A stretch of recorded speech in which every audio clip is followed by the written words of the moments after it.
All right, what's up everybody? So they just released Open Workout 21.2, which is 17.1, which for me is a terrifying workout because that was my very first CrossFit Open workout, and I remember doing it and I didn't really know what to expect. I had never done an open workout before, and we had Friday Night Lights at CrossFit Greensboro, and I just went as hard as I possibly could. I don't remember even what my strategy was, but I went hard as I could and just hung on for dear life. And I remember my back twitching. I remember laying over there, and Dave Harvey was there, and we were talking about how our backs were just pulsating, like twitching, literally just twitching. Lower back was so blown up, and just a scary workout. So what it is, if you're not familiar with it, it is 10 dumbbell snatches, 15 burpee box jump overs, 20 dumbbell snatches, 15 burpee box jump overs, 30 dumbbell snatches, 15 burpee box jump overs, 40 dumbbell snatches, 15 burpee box jump overs, 50 dumbbell snatches, 15 burpee box jump overs. So a total of 150 alternating single arm dumbbell snatches. Guys 50 pounds, girls 35 pounds, and the 15 burpee box jump overs on guys, 24-inch box, ladies a 20-inch box. And it is just a brutal, painful workout, a 20-minute time cap. So I want to talk a little bit about my strategy and thoughts going into it, thinking about how I felt last time during the workout. And so I think that if you are going into this workout, like how you cycle the dumbbell, like how you bust out your reps with the dumbbell is going to be extremely important. If you are inefficient with the dumbbell, like it's going to hurt you a ton. So what I would say is this: number one thing with the dumbbell is do not switch hands on the floor. Like unless a 50 and a 35 dumbbell is just extremely heavy for you, and you're kind of stepping out of your realm, kind of out of your ability, and you're really trying to step it up for the open and use a way heavier weight than what you're used to. Like if you're pretty used, if you can throw up 55, if you know you're going to be able to handle a 50-pound dumbbell, get in some practice reps. Like, dude, I mean, even if you don't do the workout on Friday, like get in some practice reps, practice cycling that dumbbell. You should be doing that already, but like working on your transition. So after you go overhead, like bringing that dumbbell to your chest and then dropping it down, or like switching in the air. Go back and watch the open workout and watch how they were switching the dumbbell in midair. Now this year you can switch hands wherever you want. You can switch hands overhead, which is what I do now, which makes it really fast and gives me a ton of momentum coming down. So what I do is, as soon as that dumbbell touches the floor, I use that stretch reflex and bounce that dumbbell off the floor. So you got to touch both heads of the dumbbell to the floor, but I not necessarily bounce the dumbbell, but like I use that stretch reflex in my legs and in my back to, like, the moment that dumbbell touches the floor, I am ripping back upwards, like every single time.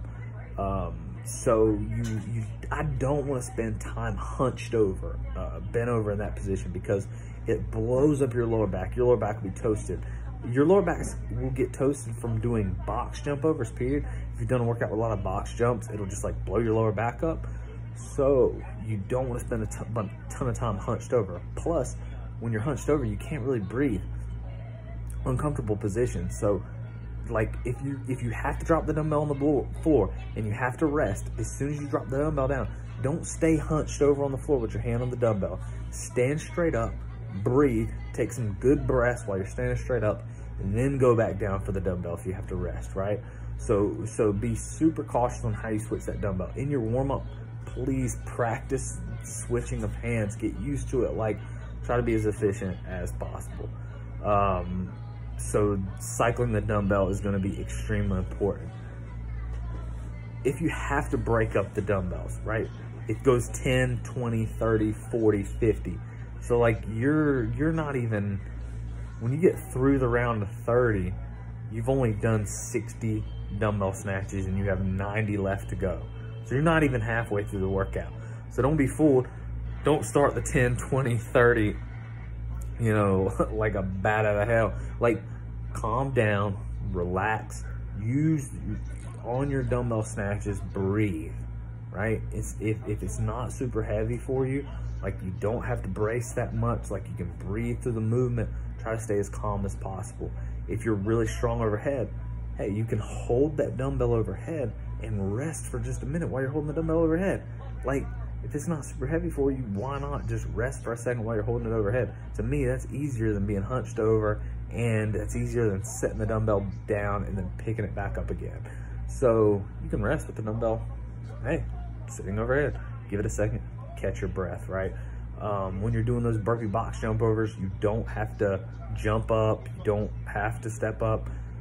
Practice some burpee box jump overs beforehand and get a game plan in mind of how you're going to move through those burpee box jump overs. So are you going to jump up, both feet jumping up and then jump up onto the box? Or do you step up with one foot and then jump up onto the box and jump over? So for me, I like to step up and then jump up on the box. So I don't step up on the box, I'm stepping up out of the burpee and then I jump over the box. So for me, I'll step up with the left foot out of the burpee, jump up on the box, and then step off of the box with my left foot. So it's left, left, and then the next rep will be, I'll step up out of the burpee with my right foot, and then off the box, my right foot. So I'll be up, left, left, right, right, left, left, right, right, left, left, right, right. And I just get in that rhythm. Here's why. Because if you step up with your right foot every single time, and you step off the box with your right every single time, chances are after 75 burpee box jump overs, you're gonna blow up that one side. Like, it's very possible. And then if you're, you know, then with the dumbbell box, the dumbbell snatches, like, it's very possible that you're gonna potentially blow up one side more than the other. So for me, I just like to keep it even, and it helps me think about my reps versus thinking about like how many reps I have left. So I'm just thinking about how I'm doing the reps, right? And then next thing you know, hey, the workout's over. I've been sitting here thinking about left, left, right, right, left, left, right, right, and not paying attention to how bad it hurts or how many reps are left. But yeah, when you get to that round of 30, you're not even halfway done yet. So be super cautious. Like, I mean, for me, my plan is I'm gonna go fast on the set of 10 dumbbell snatches, just to kind of get a little burst, because the 10 is not really gonna affect me. And then as soon as I get to the burpee box jump overs, like, I'm gonna do them very slow and smooth. Like, I am not going to rush those burpee box jump overs, because I know I will be blown up and I will not be able to hang on to that dumbbell, and I'm gonna wanna put it down.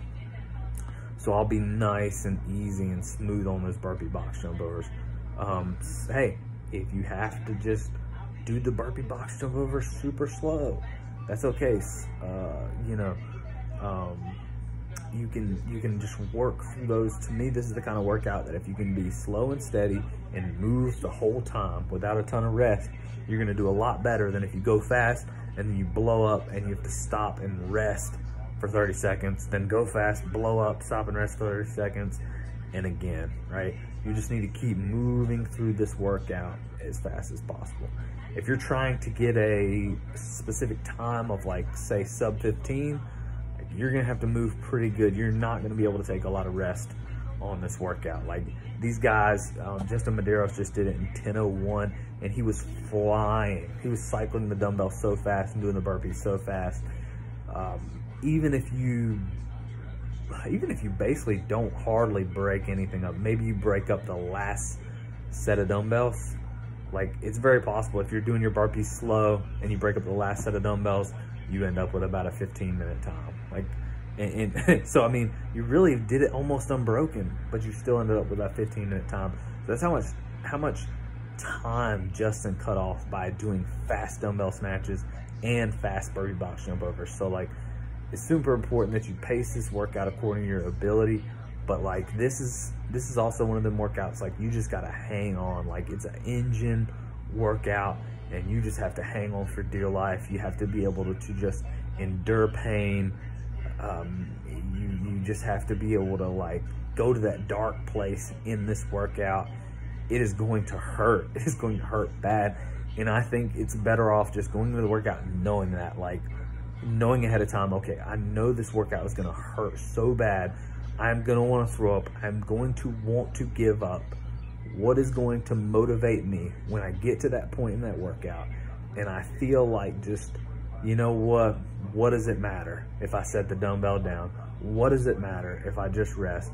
Find that thing of motivation that is gonna stick out to you when you get to that point in that workout when you wanna give up, and just keep moving and grinding through that workout. Because I would love to see all of you just get your best score in this workout. And so I think in your warm-up, like, it's gonna be super important to get yourself out of breath a little bit before you start, but mainly just practice these movements a little bit before you go. Like, practice those transitions, because to me it is so important how you transition that dumbbell. How you move through those burpee box jump overs is going to be key to getting a good score and reducing your efforts. If on those dumbbell box, on the dumbbell snatches, like if your lower back is blowing up, you need to squat them. You need to squat down and use your legs and rip up with your legs. If your legs are blown up, like if your legs are just dying on the burpee box jump overs, hey, hinge the dumbbell snatches. Like, bend over, use your lower back. You may have a coach there that's screaming, use your legs, use your legs. But if your legs are blown up, stop using your legs, use your lower back.